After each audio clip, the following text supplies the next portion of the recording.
Hi there, I'm Timothy Linsdale. I'm a video producer, a Christian, and I'm concentrating on civics and the local border problem. I live down only a couple miles from the border, so I keep an eye on what's going on the border. And recently something new is really picking up this year. Now it's quite possible that President Trump has been quite right about an emergency on the border. I was checking out an article in the paper, in the local paper on Saturday. And it's quite possible because there's an article in there titled "Conveyor Belt of Massive Smuggling is Speeding Immigrants to the Southern Border." It's sadly a massive immigration numbers are moving towards our southern border.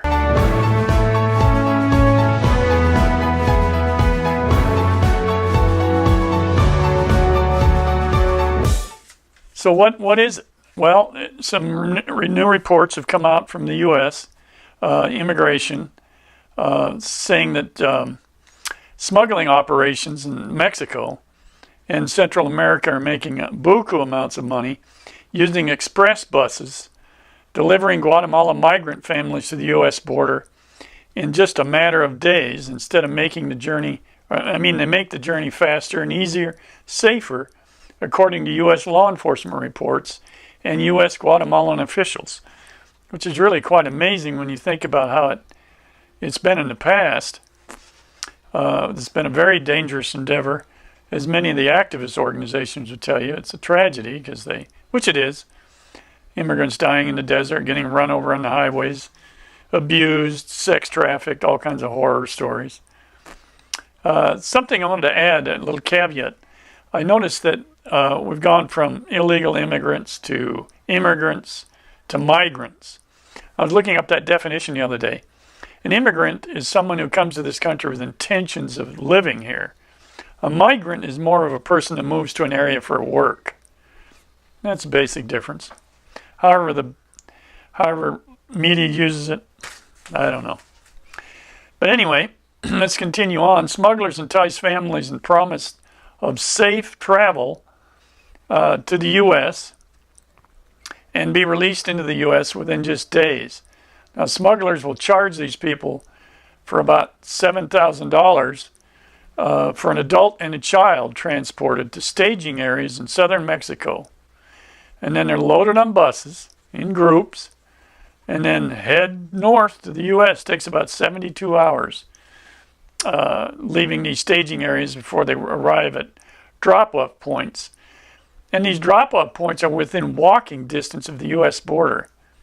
Sometimes an orderly of groups, say about 300 or so, and children, and they walk directly across the border, surrendering to U.S.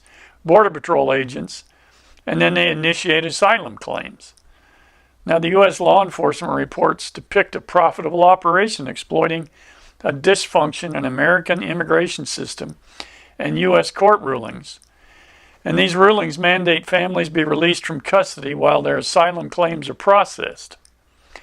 Now, the success of the operation is the most extreme example of smugglers' ability to capitalize on the shift in unauthorized migration to the United States, characterized by soaring numbers of adults traveling with children. One of the problems that I've spoken to customs officials about adults traveling with children is a female could come in with a child in hand. They may have no documents with them. There's no way that the Border Patrol can know or customs know whether that's truly a mother and child or her child. So they have to go through a whole interrogation process to try to figure it out, and hopefully they get it right. But by using the direct bus method, smugglers can eliminate the need for stash houses along the border that they will have normally kept them under guard before sneaking them across the border. And that's another one of the major changes. This allows the smugglers to reduce their operational costs. They run this like a business, and they're making millions off of doing this. Now, since October, border agents have encountered at least 70 large groups of around 100 or more migrants, up from 13 such groups in 2018. Approximately 12,000 parents and children arrived in the groups, generating tens of millions of dollars for the smugglers. Now, U.S. officials call it the conveyor belt and have asked Mexican authorities to help try to slow this down. But the pattern has continued, and it's turning into a record-breaking surge on the border. The White House had declared a humanitarian and border security crisis last month, as over 40,000 arrived in family groups, up from 67% in January. That's quite a jump. And this may be what the White House or President Trump has commented about emergency on the border. Because the history shows that about in 2000, about 1.5 or so million arrests peaked and slowly fallen till last 2017, when it had fallen to just above 300,000. But now Homeland Security says they're on pace to encounter more than 1 million unauthorized crossings. And arrests are reaching their highest level in more than a decade. Now the influx has left border security at a breaking point. Border Protection Commissioner Kevin McAleen, not sure about that pronunciation. But he reports that these growing influxes continue to stream to the border in a variety of ways, such as caravan groups, which we've talked about. Other conventional means used to be sneaking in vehicles, going across in remote areas, however that goes. But now the express bus thing is definitely reducing the smuggling cycle to just hours instead of weeks. The new booming aspect of unauthorized U.S. immigration, parents bringing children, the new express bus system allows, success would not have been possible in previous eras. But mostly because in previous eras it was just adults sneaking across to get work. But it's a different thing now. So instead, the legal recruiters are selling this, the illegal recruiters or smugglers are selling this to the prospective migrants, if you will, like a travel agency. They'll offer a range of price points, different levels of passenger comfort. Some people say that it's quite normal, quite comfortable. And in fact, it looks like the smugglers are making a real effort to make this comfortable and safe, because this is a boon to their operations. They're making millions doing this. So why not take care of their so-called customers? The government's reported an example that say a migrant has $2,500. Now this money is coming from relatives, sales of property, who knows where. It is a lot of money, I would think, for those people, a lot of money. But you get down around $2,500, those typically ended up in a truck or a cattle car. But for $7,000 and a kid, you can ride these express buses. And basically the kids are for free. So the express journey is typically financed by migrants' relatives, microloans, variety of ways. And these people are coming in with documents now. And the smugglers now have a better system where they're getting their money back. And who knows how that works out. So one thing it's given, helped the smugglers, it's reduced their costs, and now they're increasing their volume. More and more people hear about it. So with no change in U.S. policy or other factors such as increasing smuggling fees, it looks like Central Americans are going to arrive at increasing numbers. So the first step the U.S. is, I should go back. It's about the asylum system. Now the first thing they do when they arrive here, or next to the border, they are held in safe places. And then they cross in groups, and a lot of them are carrying their documents now to make asylum claims.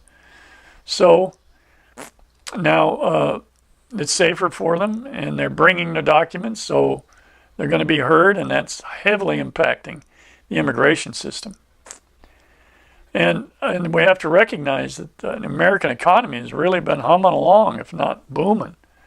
And we're having shortages of people to work. So in a way, you need these people. In a way, you have to control your immigration. So the two are really bumping into each other. How do we solve this issue? Guatemala has become a leading source of unauthorized immigration to the United States, surpassing Mexico for the first time. One Guatemalan was asked about it that had crossed. Said it cost him $500 to bring all three of his family members to the border. Previous year, he'd spent $8,000 for himself, so the price is going down, volume's going up. For these cartels or smugglers, it's becoming a lucrative thing to do. So on it goes. U.S. has been leaning on Guatemala and the Mexican governments to crack down on the pipeline. Their strategies aren't so great. They're mainly using social media to try to get people to stop this. It's, of course, dangerous anyway, as people can get caught up in issues. Some of the buses in places have been stopped by armed people, and the people taken off to who knows where. And you don't even want to think about how bad that might go. But critics of Trump's administration's border policies allege that the U.S. efforts to limit the number of migrants permitted to seek asylum have forced the families to cross in dangerous areas. But this new conveyor belt system continues and indicates decisions about where the groups arrive are not made by the migrants themselves, but by the smugglers. In other words, to keep them safe and to keep their business rolling. So it's become a capitalist effort that's making it faster and actually safer, but it's piling up on the border, turning into a big issue to be able to handle all these massive give-ups. Thing to recognize, let me review this. The people in, say, Guatemala, they hear about this, they're getting the money, paying the smugglers. They bring them across the border in Mexico, the southern border of Mexico. Keep them in safe houses, put them in groups, put them on buses. 72 hours later, these people will arrive on the southern border, our U.S. southern border. They're prepped and organized in groups, and they come across in mass. Then they're collected, and then the asylum process starts. And they're safer to be on this side of the border and cared for, actually. There have been a couple of deaths of kids near the Texas border, and apparently it was flu or some type of virus the kids had picked up. And it's possible many of these kids have not had any vaccinations of any kind. So on and on it goes. Trump and House Democrats last month passed about over $400 million for improved migrant care and treatment, including funds to construct new processing centers and avoid the dangerous overcrowding. Agents took in 700 migrants in El Paso last 2 weeks, including groups of 250 to 100. Among them was an unaccompanied 2-year-old child. Still shows you how dangerous this can be. So on they come, and who knows what will happen to all of them, how they're handled, how many are deported back, I don't know. But apparently there's a major increase coming from this so-called conveyor system using express buses to bring them over, massing up on the border, surrendering without sneaking or being dangerous. They'll actually cross like the Rio Grande, stand there between the Rio Grande and the fence, wait to be picked up. And the system goes on. So it's put the U.S. immigration system to the breaking point in places. So on we go, folks. I'm Timothy Linsdale. Like and comment on my videos. Subscribe to my channel. Thank you.